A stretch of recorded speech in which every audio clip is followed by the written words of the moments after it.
সকল ছাত্রদের 2021 সালে হ্যাপি নিউ ইয়ার। তোমরা নতুন ক্লাসে উঠেছ। আমি তোমাদের ভৌত বিজ্ঞান বিষয়ে রসায়ন পাঠের যে পরমাণুর গঠন ও তার মূল সম্বন্ধে ধারণা সেই অধ্যায়টা নিয়ে পড়াবো।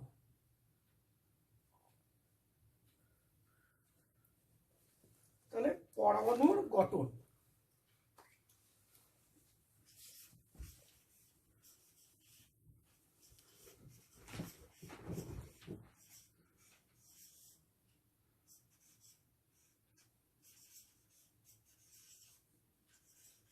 গঠন, স্ট্রাকচার অফ অ্যাটমস।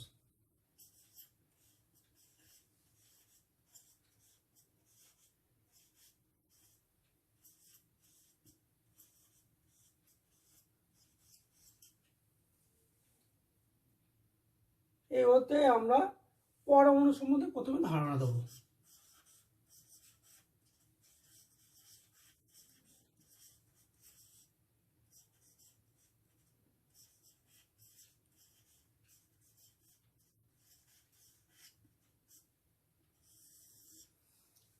পরমাণু ধারণা দিতে গেলে আমাদের প্রায় 3000 বছর পূর্বে চলে যেতে হবে।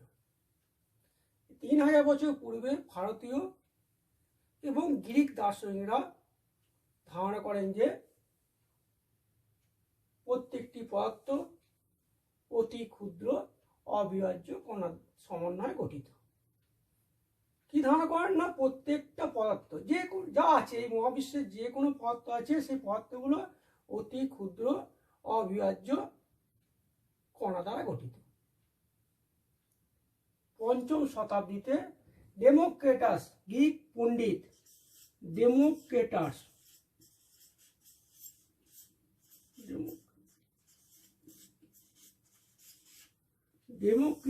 ধারণা করেন যে প্রত্যেকটি পদার্থ অবিভাজ্য কণা অ্যাটোমা দ্বারা গঠিত। অ্যাটোমা দ্বারা গঠিত। এই অ্যাটোমা শব্দটা এসেছে গ্রিক শব্দ অ্যাটুস থেকে, যার বাংলা আমরা মানে হচ্ছে অবিভাজ্য।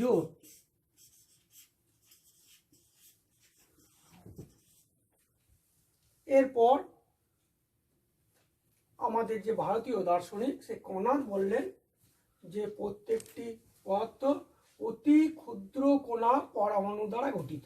তার মানে কণাদই বলে গেলেন পরমাণু দ্বারা গঠিত। পরমাণু যে শব্দটা সেই শব্দটা কণাদ প্রথম বললেন যে প্রত্যেকটি পদার্থ অতি ক্ষুদ্র অবিভাজ্য কণা পরমাণু দ্বারা গঠিত। এরপর 1808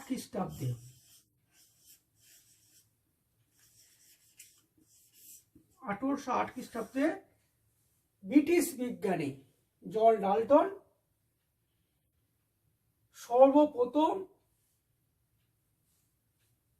যে বৈজ্ঞানিক দৃষ্টিভঙ্গি সেই বৈজ্ঞানিক দৃষ্টিভঙ্গির মাধ্যমে পরমাণু তত্ত্ব সম্বন্ধে আমাদের ধারণা দেয়। এই পরমাণু তত্ত্বটা আমরা কিন্তু ক্লাস 8-এ পড়েছি, তবুও আমি একবার তোমাদের বলে দিচ্ছি। পরমাণু তত্ত্বের 1 নম্বর পয়েন্ট ডাল্টন কি বললেন না, প্রত্যেকটি পদার্থ অতি ক্ষুদ্র নিরেট অবিভাজ্য কণা দ্বারা গঠিত।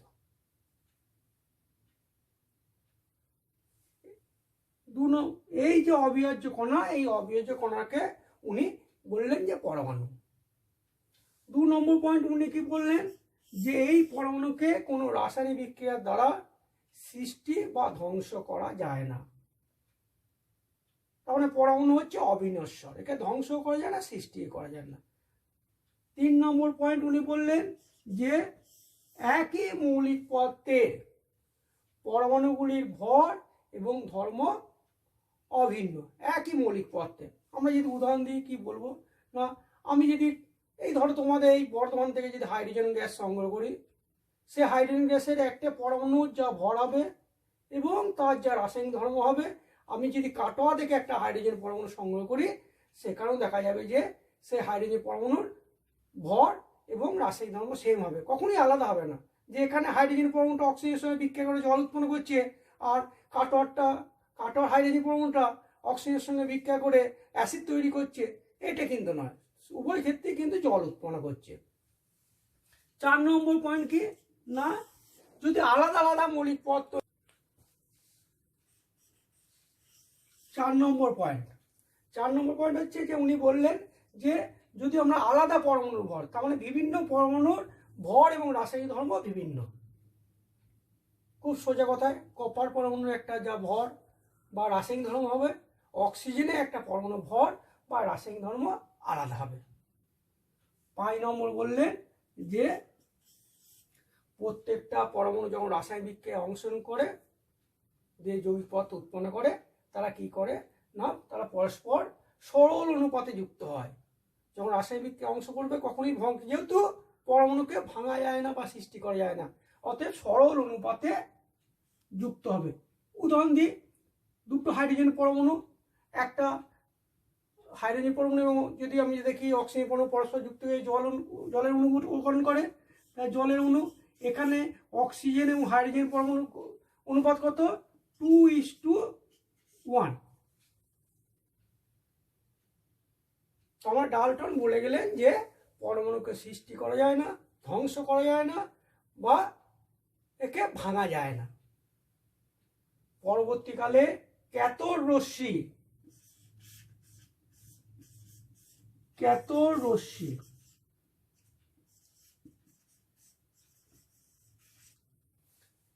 অ্যানোড রশ্মি,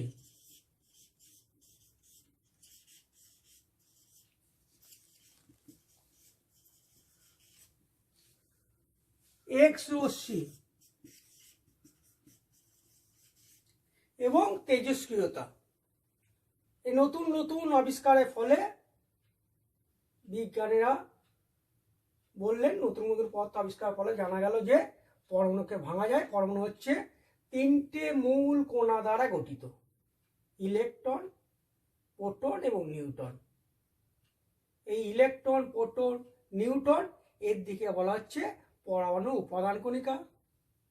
এছাড়া পরবর্তীকালে আরও 35টারও বেশি পরমাণুর মধ্যে কণিকা পাওয়া গেছে। তাহলে আমরা কি পেলাম, স্থায়ী পরমাণুর মধ্যে যে কণিকাগুলো যদি আমরা একটু ভাগ করি,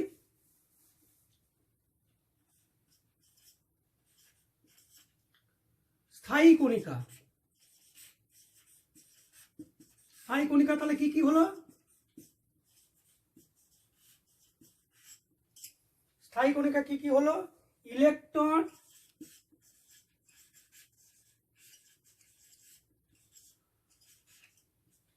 প্রোটন ও নিউট্রন, এগুলো হচ্ছে সব স্থায়ী কণিকা। অস্থায়ী কণিকা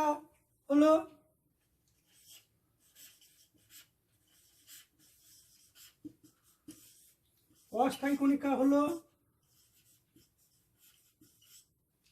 কি কি, অস্থায়ী কণিকা হলো positron, meson, neutrino, anti neutrino, antiproton. তাহলে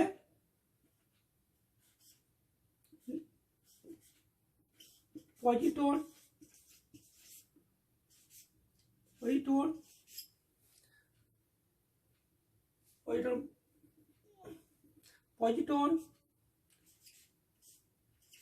নিউট্রিনো,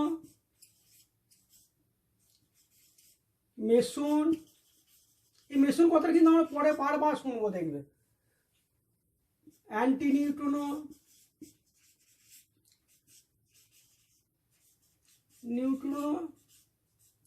ও অ্যান্টিপ্রোটন।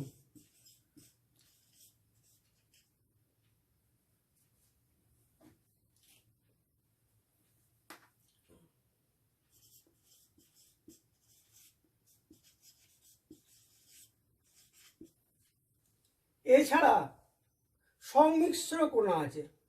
সংমিশ্র কণা হচ্ছে ডয়টন এবং আলফা কণা।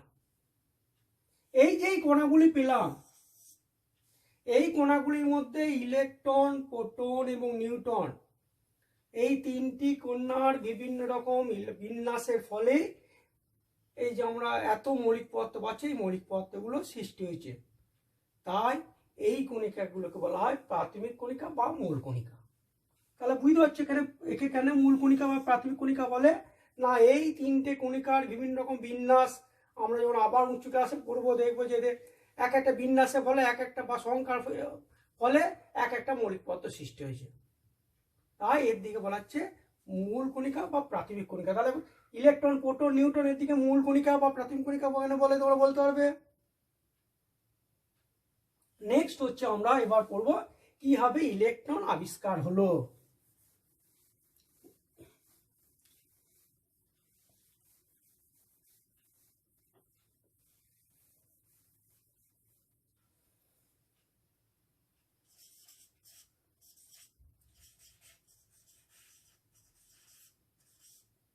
ইলেকট্রন আবিষ্কার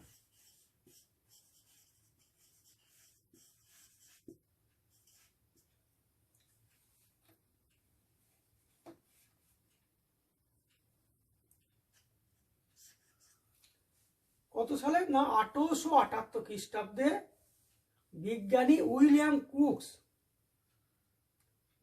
ক্রুক্স কি করলেন? না, একটা কাঁইনল নিলেন। কাঁইনলটা কেমন?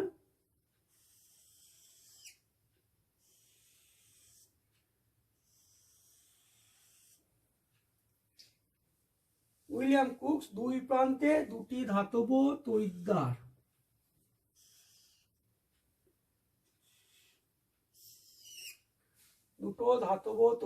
যুক্ত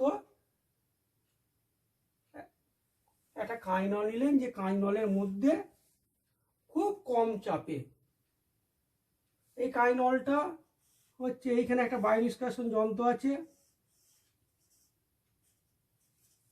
এইদিকে বায়ু বার করা যায় চাপটাকে ঠিক রাখার জন্য।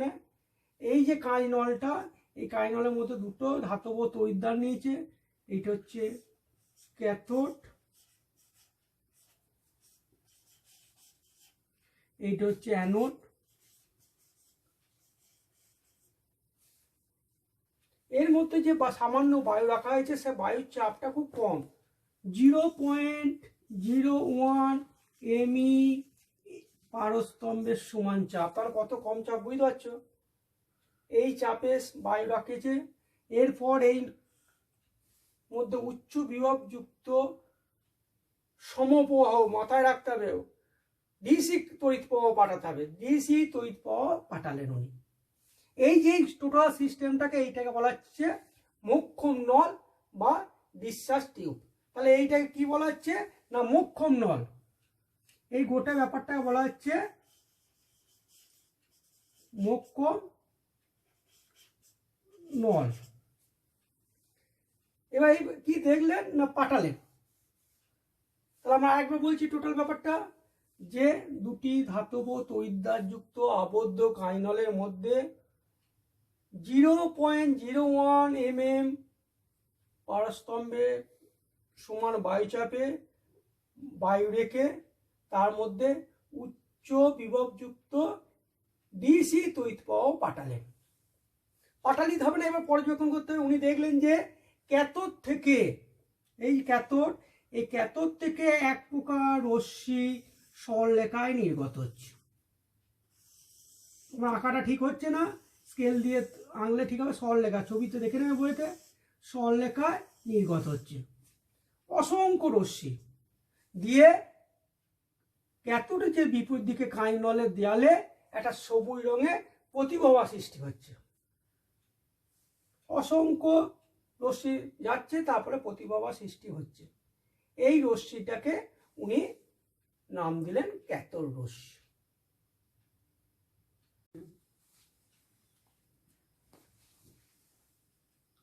ক্যাথোড থেকে নির্গত এই রশ্মিগুলোকে ক্যাথোড রশ্মি বলা হয়।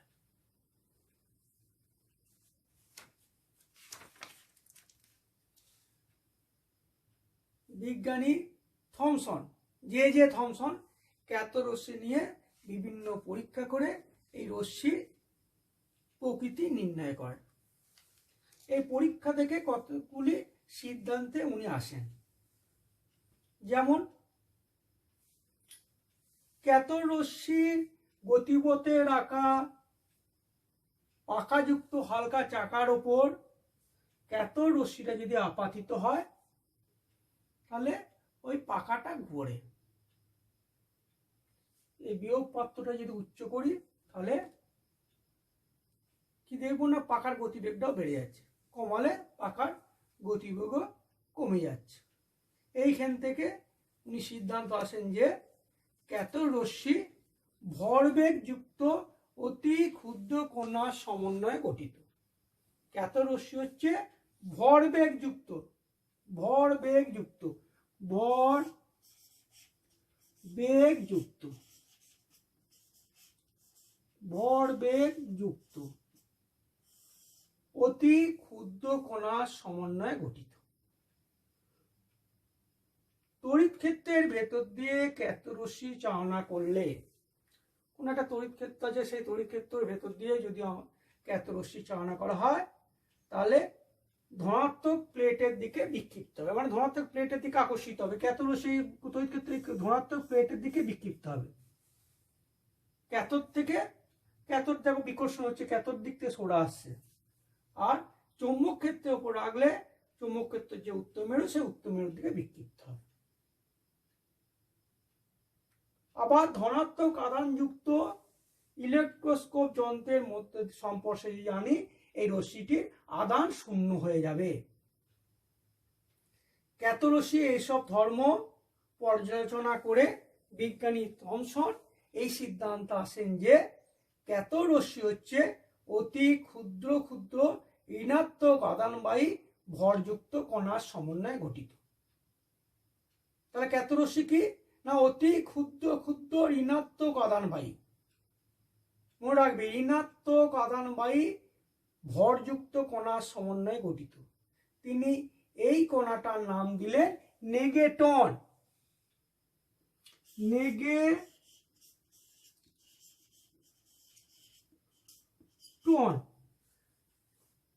পরবর্তীকালে বিজ্ঞানী স্টোনি, দেখো এর মধ্যে আমরা কতগুলো বিজ্ঞানী নাম জেনে গেলাম। পরবর্তীকালে বিজ্ঞানী স্টোনি এই কণাটার নামকরণ করেন ইলেকট্রন। কতগুলো ধাপ পেরিয়ে ইলেকট্রনটা এলো, বুঝতে পারছো? প্রথমে কিন্তু ইলেকট্রন নামকরণ হয় না, অনেকগুলো ধাপে ধাপে ধাপে ধাপে এলো ইলেকট্রন। ইলেকট্রন হচ্ছে সমস্ত মৌলের যে পরমাণুর সাধারণ উপাদান। ইলেকট্রন হচ্ছে সমস্ত মৌলের, তাহলে কিভাবে বলবো, এই ক্যাথোড রশ্মি নলটাকে যে কোনো ধাতব তড়িৎদ্বার এবং যে কোনো গ্যাস যদি আমরা ব্যবহার করি দিয়ে তড়িৎ চালাই, তাহলে যে রশ্মিটা নির্গত হবে সেই রশ্মিটা ক্যাথোড রশ্মি কোনো যেটা নির্গত হবে, বা তার কি হবে না, তার যে ভর, তার যে ঋণাত্মক আধানের পরিমাণ সব ক্ষেত্রেই সমান। একটা ইলেকট্রনের যে ভর, একটা ইলেকট্রনের যে আধান সব ক্ষেত্রেই সমান। সুতরাং আমরা কি বলতে পারি, ক্যাথোড রশ্মি হচ্ছে বা ইলেকট্রন হচ্ছে সমস্ত পরমাণুর একটা অপরিহার্য সাধারণ উপাদান।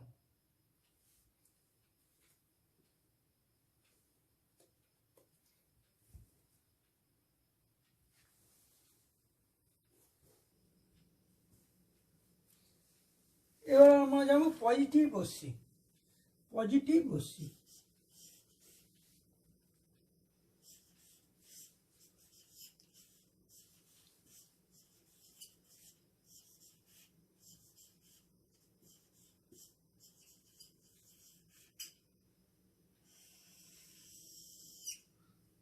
তোমরাই বলতে পারো পজিটিভ রশ্মি কেন মাথায় এলো। তার কারণ আমরা জানি পরমাণু হচ্ছে নিস্তড়িত। তাহলে পরমাণুর মধ্যে কি পেলাম আমরা, ইলেকট্রন, সে তার আধান কি ঋণাত্মক আধান। তার মধ্যে যদি নিস্তড়িত করতে যায় তাহলে নিশ্চয়ই ধনাত্মক আধান থাকতেই হবে। ধনাত্মক আধান না থাকলে কখনোই নিস্তড়িত হবে না। 1886 খ্রিস্টাব্দে গোল্ডস্টাইন বলে একজন বিজ্ঞানী একই ব্যাপারে একটা মুখ্যম নল নিলেন, আমরা টোটাল মুখ্যম নল নিলেন,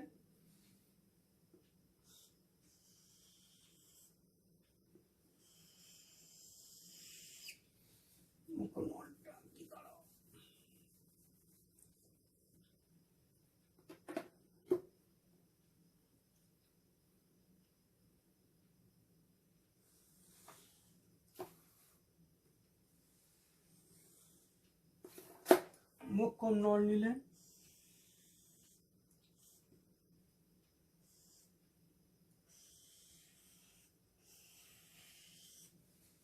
এই মোক্ষম নলের মধ্যে উনি কি ব্যবহার করলেন না, যে ক্যাথোডটা যেটা ব্যবহার করলেন সে ক্যাথোড হচ্ছে ছিদ্রযুক্ত ক্যাথোড তৈরি।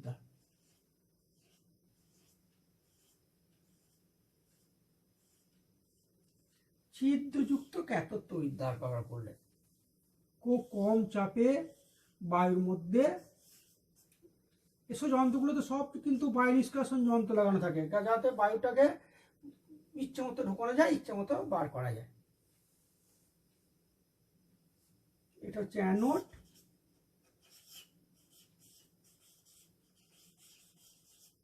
এটা হচ্ছে ক্যাথোড।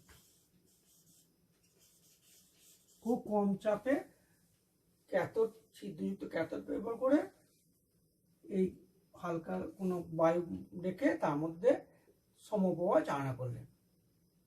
উনি কি দেখলেন যে ক্যাথোডের বিপরীত দিক থেকে এক প্রকার রশ্মি, ক্যাথোডের বিপরীত থেকে এক প্রকার রশ্মি একবারে ওই সরলরেখায় বেরিয়ে যাচ্ছে, ওই ক্যাথোড ছিদ্র দিয়ে সরলরেখায় বেরিয়ে যাচ্ছে।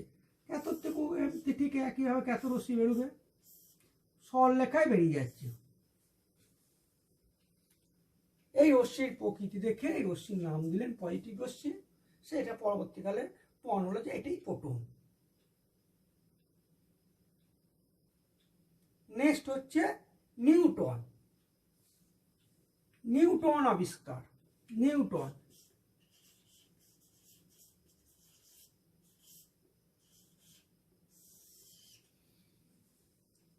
নিউটন আবিষ্কার হলো কেন, কি করে না, পরমাণুর ভর দেখবো আমি যখন কম্পেয়ার করে দেবো তখন দেখবো ইলেকট্রনের ভর নগণ্য, পরমাণুর ভর প্রোটন হিসেবেই তখন গণনা করা হতো। হাইড্রোজেন ছাড়া, হাইড্রোজেনের ক্ষেত্রে কোনো অসুবিধা হয় না, তখন হাইড্রোজেনকে নিয়ে সব পরীক্ষাগুলো করা হয়েছিল, অথবা হাইড্রোজেন ছাড়া হাইড্রোজেন নিয়ে পরীক্ষা করেছিল বলে কারো কিছু অসুবিধা হয় না। হাইড্রোজেনের যদি আমরা ভর দেখি, হাইড্রোজেনের ভর হচ্ছে 1 mu, 1 মাস 1 ইউনিট। তাহলে এই 1 mu হাইড্রোজেনের ক্ষেত্রে, তাহলে হাইড্রোজেনের ক্ষেত্রে একটা প্রোটন আছে, অতএব 1 mu ঠিক আছে। কিন্তু তারপরে যদি আমরা কার্বন দেখি, কার্বনের ভর হচ্ছে 12 mu, কার্বনের ভর 12 mu, কিন্তু কার্বনের মধ্যে প্রোটন সংখ্যা কটা আছে, 6টা। তাহলে এই বাকি 6টা ভর করতে গেল, ইলেকট্রনের ভর নগণ্য। তখন বিজ্ঞানীদের মধ্যে একটা চিন্তা ভাবনা হলো যে এর মধ্যে নিশ্চয়ই অন্য কোনো কণিকা আছে, এক্স রেখিস্টাগ্রাফি বা অন্য কিছু আছে, পরীক্ষার মাধ্যমে জানা গেল যে এর মধ্যে অন্য কোনো কণিকা আছে। সেই কণিকাটা কিভাবে আবিষ্কার হলো, বুথ এবং বেকার। বুথ এবং বেকার কি করলেন না, বেরিলিয়াম যে মৌলটা আছে, বেরিলিয়াম যে মৌলটা আছে, বেরিলিয়াম যে মৌলটা আছে সেই বেরিলিয়াম মৌলের উপর দিয়ে হিলিয়াম বা আলফা রশ্মি, আলফা রশ্মি, এই আলফা রশ্মি, আলফা রশ্মি হচ্ছে অ্যাকচুয়ালি হিলিয়াম আয়ন। এই আলফা রশ্মি উনি চালনা করলেন, চালনা করে দেখলেন যে একটা আলাদা কণা সৃষ্টি হচ্ছে, এর যে কার্বনের সঙ্গে একটা আলাদা কণা সৃষ্টি হচ্ছে, সেই কণাটা কোনো তড়িৎ ক্ষেত্র, কোনো চৌম্বক ক্ষেত্র দ্বারা বিক্ষিপ্ত হচ্ছে। এই কণাটা তখন নাম দেওয়া হলো নিউটন। এই কণাটার শ্যাডউইক বলে একজন বিজ্ঞানী এই কণাটার নাম দিলেন নিউটন। এবার আমরা তিনটে যে কণা, সে তিনটে কণার কমন যে ধর্মগুলো সেগুলো নিয়ে আমরা একটু কম্পেয়ার। আমরা একটা টেবিলের মাধ্যমে ইলেকট্রন, প্রোটন, নিউট্রন কণার প্রকৃতি ও বৈশিষ্ট্য সম্বন্ধে জানব। দেখো আমি অনেকগুলো কলম করেছি। কণার নাম, ভর, আধান ও প্রকৃতি, তড়িতের পরিমাণ, কণার ব্যাসার্ধ, অবস্থান কিভাবে পাওয়া যায়। আমরা প্রথম ইলেকট্রনটা বলবো। ইলেকট্রনের ভর 9.11 ইন্টু 10⁻⁻28 গ্রাম, বা একটা হাইড্রোজেন যে পরমাণুর ভর, তার হাইড্রোজেন পরমাণুর পরমাণুর ভরের 1/1836 গুণ, 1/1836 গুণ।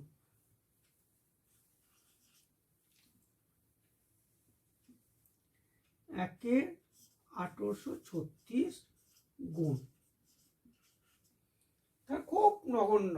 ওই জন্যে কোনো পরমাণু ভর যখন আমরা মাপি ইলেকট্রন ভরটাকে ধরা হয় না। প্রোটনের ভর 1.6725 ইন্টু 10⁻⁻24 গ্রাম।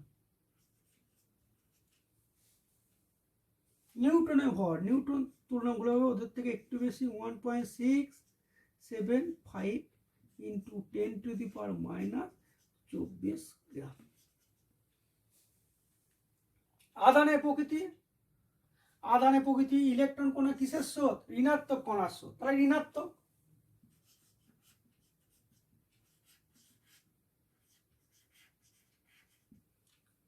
এইটা তার পজিটিভ, পজিটিভ ধনাত্মক, এইটা নিস্তড়িত। এইটার এইটা নিয়েই তো নিস্তড়িত হয়ে যাচ্ছে, তাহলে এটা কোনো আধান নাই, নিস্তড়িত। তড়িতের পরিমাণ,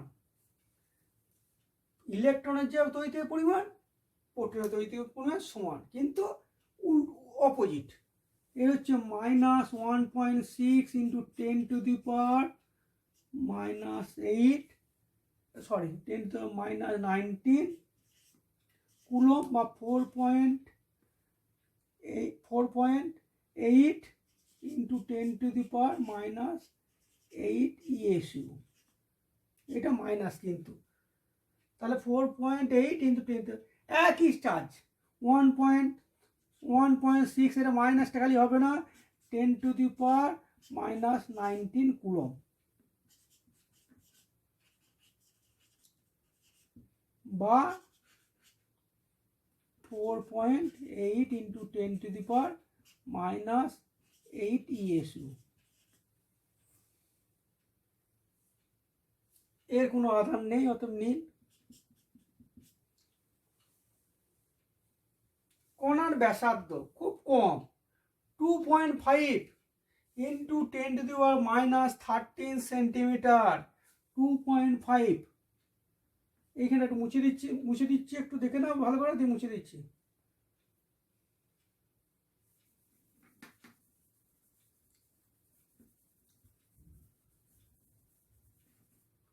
-5 ইন্টু 10⁻⁻13 সেন্টিমিটার। এই যে 10⁻⁻, এইটা তোমাদের একটু ধারণা দিয়ে দিই। এই 10⁻⁻, যদি 10 লিখি, এইটা সমান হচ্ছে 1-এর পিঠে এইটা, তার মানে 1-এর পিঠে 1কে 1-এর পিঠে 10টা শূন্য দিয়ে ভাগ করা। তাহলে কত কম, মানে দেখতেই পাবে না তোমরা, শক্তিশালী অনুবেক্ষণ যন্ত্র দেখার স্কোপ নেই। এর ব্যাস হচ্ছে 1.2 ইন্টু 10⁻13, 1.2 ইন্টু 10⁻13 সেন্টিমিটার। এরও একই, নিউটনের একই, 1.2 ইন্টু 10⁻13 সেন্টিমিটার।